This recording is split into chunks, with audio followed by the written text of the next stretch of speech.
So I pulled up to Gus Fried Chicken. I went to the one in Sandy Springs for the first time, but I usually go to the one on Peachtree. And let me tell you something. If you ain't never heard about this chicken, you need to know now. It's from Memphis, and it's some of the best fried chicken I ever had in my life. No lie.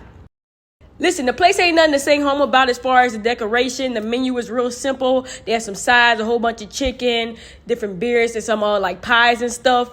Sweet tea is fire. But listen, go just for the chicken. Now, I ain't gonna lie to you.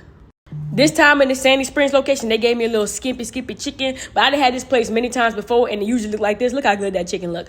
But the flavor of the chicken is so good. It is so crispy, so delicious. Got some heat to it. The sides are okay. The macaroni and cheese tastes like any macaroni and cheese. The fried okra is good. They also have some good pies. The sides are okay, which is why I gave it a less score. But the chicken, fire. Some of the best chicken I ever had.